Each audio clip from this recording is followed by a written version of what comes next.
Nous sommes maintenant rendus à travailler la production du son. Encore une fois, il existe plusieurs manières de faire. Ma préférence, c'est de travailler avec le bocal et l'embouchure. Pourquoi? C'est très simple. Si vous avez à travailler votre position et que vous désirez vous regarder dans un miroir pour voir s'il y a des choses à travailler, il sera beaucoup plus simple d'avoir une certaine distance entre votre main et l'embouchure. Donc, vous allez pouvoir voir plus facilement votre bouche.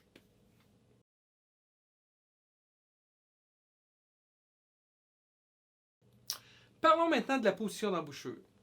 Je vois cette position en trois parties distinctes. La première qui consiste à déposer nos dents sur la partie supérieure. La deuxième qui consiste à replier légèrement notre lèvre sur nos dents pour l'appuyer sur l'anche. Et la troisième qui consiste à travailler avec le muscle des lèvres pour s'assurer qu'il n'y ait pas d'air qui sorte. Donc, pour ce qui est de la première partie, plusieurs personnes se demandent souvent quelle quantité d'embouchure on doit mettre dans la bouche. On parle d'environ 40% de l'embouchure. Donc, idéalement, on peut regarder le dessus, se donner une idée de ce qui est 40% et aller déposer nos dents supérieures sur le dessus. Donc, pour stabiliser l'embouchure. Ensuite, nous allons replier légèrement notre lèvre inférieure sur nos dents pour qu'il n'y ait pas de contact avec l'anche. Ainsi, nous partons avec notre 40% sur le dessus, notre lèvre légèrement repliée et le muscle de la lèvre va faire une légère pression pour empêcher l'air de sortir tout autour.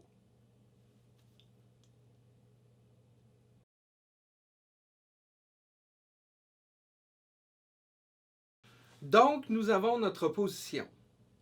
Ce que je vais vous dire peut sembler un peu drôle, mais je crois qu'il est important dans un premier temps de faire vos tests. Donc, de prendre votre position avec les dents appuyées sur le dessus, votre lèvre inférieure légèrement repliée, de s'ajuster en fonction qu'il n'y ait pas d'air et de faire une respiration, mais attention, une respiration abdominale, c'est-à-dire d'aller chercher le maximum d'air dans nos poumons. Et après ça, de faire des tests à savoir si on est capable de sortir un son.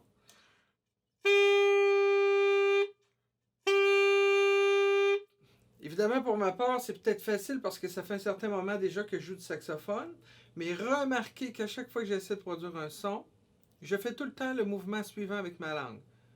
Tout, tout, tout.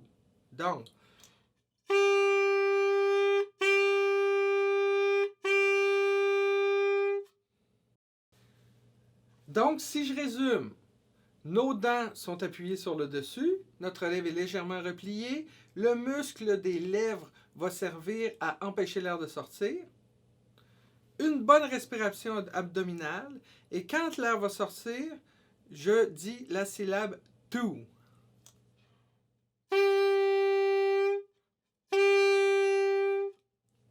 Autre petite chose, remarquez que je ne fais pas juste produire le son et arrêter comme ceci.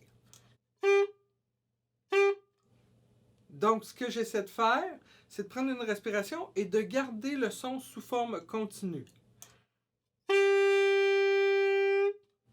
Et à chaque fois que je veux reproduire le son, je donne un coup de langue.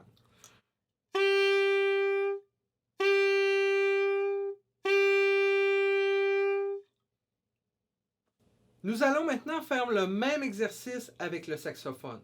Donc, je vous laisse prendre le saxophone, y rajouter le bocal et l'embouchure, et on essaie l'exercice.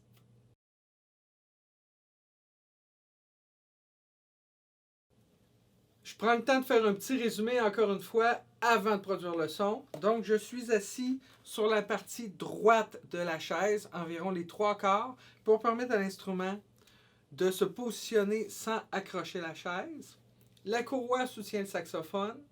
Évidemment, nos 2 pouces sont positionnés sur la pastille noire pour le pouce gauche, sous le crochet pour le pouce droit.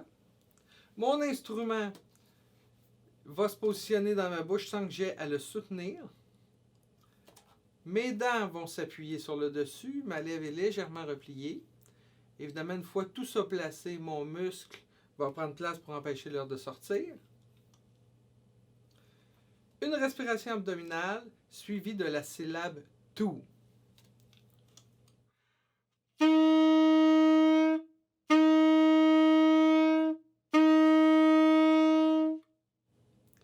Je vous suggère de faire l'exercice sans respirer entre chaque note.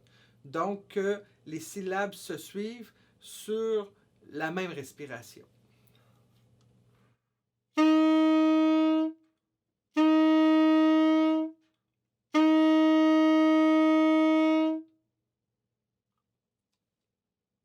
Comme vous avez remarqué dans l'exercice précédent, je n'appuyais sur aucune touche. Donc, il y avait seulement le pouce gauche sur la pastille et le pouce droit sous le crochet.